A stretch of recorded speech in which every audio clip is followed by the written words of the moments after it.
Hey everybody, welcome back to our new video. My name is John. And I'm Mercedes. And we are the RV Odd Couple. If you haven't yet subscribed, please do so. And if you check the little bell, you will get notifications whenever we release new material, a new video. And this series is going to be about what we do to prepare our rig to move. Yes, it's part of a two-part series. And so John is going to cover... I'm going to cover the outside. Yes, and I'm going to cover the inside. So this is kind of my domain. In this video, I talk about how we secure things like the kitchen and the bathroom. And we have 4 slides in our RV. So I talk specifically about how I make sure that the slides can come in safely. Because long story short, we sold all of our possessions to live full-time in an RV with a toddler and a dog. So it's really important to get it right when you're traveling, right? So you'll see on the links also we have a checklist. Right below? Yeah, it's a 3-part checklist. What we do the night before to prepare. I talk about what I do on the inside. Yep. John talks about what he does on the outside. Yeah, and this is just stuff we've learned. There's Yes. no perfect way to do it, but this is what's working best for us right now. So enjoy the video. Enjoy. I'm starting first at the back of the unit, and the back is the master bedroom. Every RV is going to be different, so some things that we have to do you may not have to, and you might have to take extra precautions that we don't have to. A couple things I want to point out before I talk about the individual things that we do. The first is that when the RV is moving, it's almost like a mini earthquake inside, and that's really important to note because it's not like a regular home that I could just leave something out and it'll be fine. I really have to take extra precautions to make sure that our possessions don't break. And the next thing that I want to point out is the importance of cleaning before moving.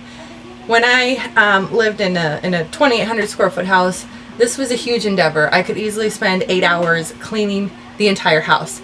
Luckily, we don't have to do that here in the RV. I can do a quick cleanup in like 15 minutes. I could do a deep clean in like an hour. So this is so much better. So first I want to talk about the computer on the bed. Part of small living is being resourceful. So my husband has taken his computer and put it on the bed so that it doesn't move. You can see back here that this is a slide out. So I am trying to make sure that the floor doesn't have anything in the way, because when we pull this in, any obstructions will cause a big issue. You can also see that this is relatively clear. We don't have a lot of things. And we do have a couple of photos that, because the computer's there, I don't want to put them on the computer, but I am just going to throw them in the drawers. The next thing, now that the picture frames are put away, that I want to talk about is the closet doors. And this right here, this is my other baby. This is my washer and drying unit. I absolutely love this. Having a toddler, I knew that I couldn't just do laundry in a laundromat, but everyone's different. But this baby right here, I do a load of laundry every day, and I absolutely love it. And you can do wash and drying cycles or just drying cycles. And this is actually on my list of top 10 RV must-haves, because it has made the full-time RV living experience so much easier for me. Now, this right here is where I would typically throw in dirty clothes, and I have detergents here. I would never leave this like it is right now while driving, because this would spill everywhere. So I have a RV living hack that I do, and I'll show you guys that in just a second. But before I finish in the bedroom, I want to talk about this. The closet doors have to be secured. And so we have one secure here and one secure. I already took care of that one in the corner.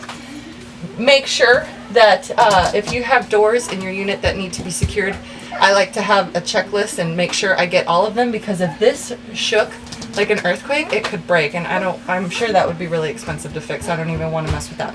So next, onto the bathroom. So one of the special precautions I like to take in the bathroom is that I like to take all of these shampoo, conditioner, soaps, etc., and put them in the basket. The nice thing about this basket is that if anything were to spill, it's all contained and easy to clean. Another thing that I'll do is I'll put a towel here to kind of keep it from spilling. And same here with the cabinets, I'll put a bar, and I just keep everything really nice and tight so that it doesn't spill. The final thing that I do in here is I secure this glass shower door. Every unit is different, but for this one, it's really easy. I just have to go like that, and the bathroom's set.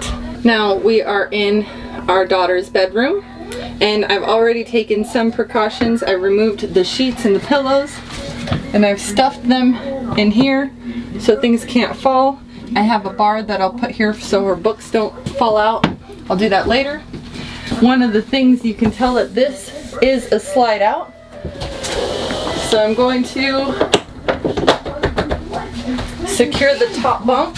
And this is one of the things that we absolutely loved about the Sandpiper, was the fact that it had the bunks and it gave our daughter her own separate play space. That was really important to us because she likes her privacy. And then this is like a futon unit that hopefully I can do this gracefully. Okay, found it.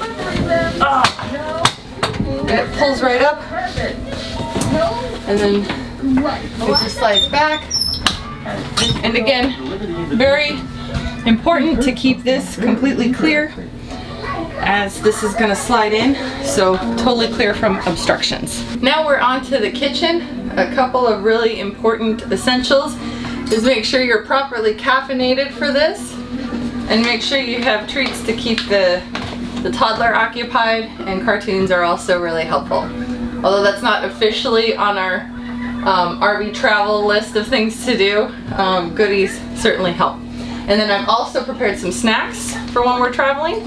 That'll help us reduce, buying food on the road. And it's also really hard to stop and eat something when you're driving with the RV. So that'll help us save money and save time. Now, I love my kitchen, and it's so important to me to have a space that inspires me to cook, but this is completely 100% unsuitable for RV travel. So what I have done is I have made some space in the cabinets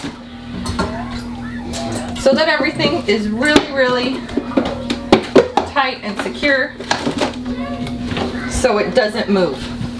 And what I will do is I will take all of my cooking supplies and just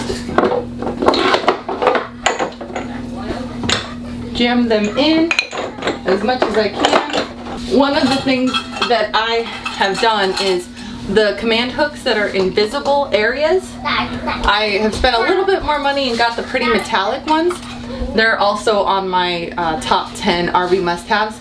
Now, the command hooks that are in areas that are not highly visible, I just got the plastic ones for those. But for the ones that I'm going to be seeing on a regular basis, I figured get the pretty ones.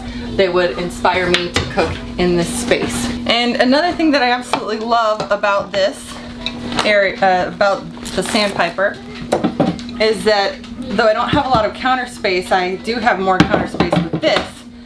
So I will put things inside the sink.